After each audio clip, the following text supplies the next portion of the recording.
C'est dans le cadre majestueux des Alpilles, entre Avignon et Arles que se niche un petit joyau, Saint-Rémy de Provence.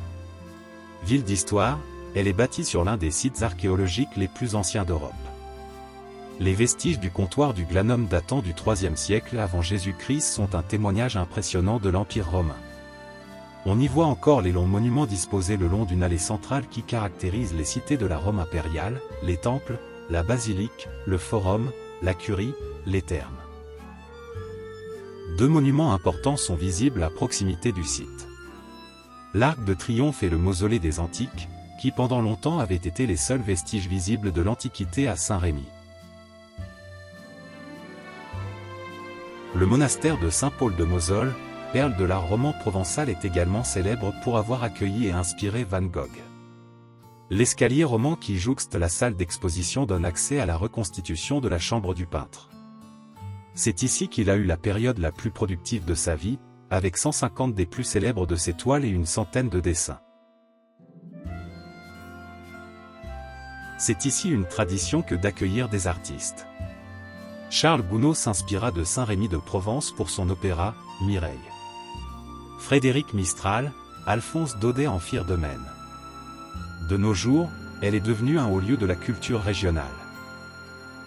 Un boulevard ceinture le centre historique de la ville. Celui-ci a été construit à l'emplacement des anciens fossés qui entouraient les remparts de la ville médiévale. C'est au numéro 5 de la rue du Barry que naquit en 1503 le célèbre Nostradamus, dont il ne reste plus rien de la vaste demeure où il grandit. Nous arrivons place Pélissier. La mairie est installée dans l'aile principale de ce qui fut le couvent des Augustines. Sa façade de style classique est supportée par une rangée d'arcades formant comme un élément de cloître. Au 8 rue Estrine se trouve l'hôtel du même nom, construit en 1749. Exceptionnel témoignage de l'architecture provençale du XVIIIe siècle. Il fut la demeure des représentants des princes de Monaco qui furent seigneurs de Saint-Rémy à partir de Louis XIII. Aujourd'hui transformé en musée, les donations de mécènes ont permis la constitution des collections de peintures d'artistes du XXe siècle à nos jours, comme Bernard Buffet, Lucien Lautrec, Albert Claes pour ne citer que les plus connus. Nous arrivons place Favier. Elle s'ouvre sur la rue Carnot, petite rue qui traverse le cœur historique de la cité.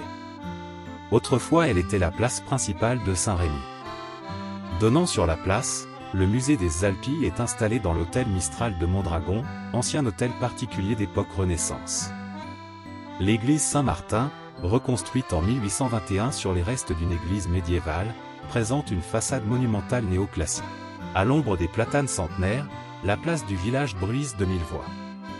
Odeurs et saveurs provençales sont au rendez-vous, la foule aussi. On vous sert avec le sourire et l'accent de Provence. C'est dans une bonne ambiance que l'on peut acheter les spécialités du terroir, et savourer l'art de vivre des gens du Sud. Aujourd'hui, la ville a perdu en grande partie sa vocation agricole.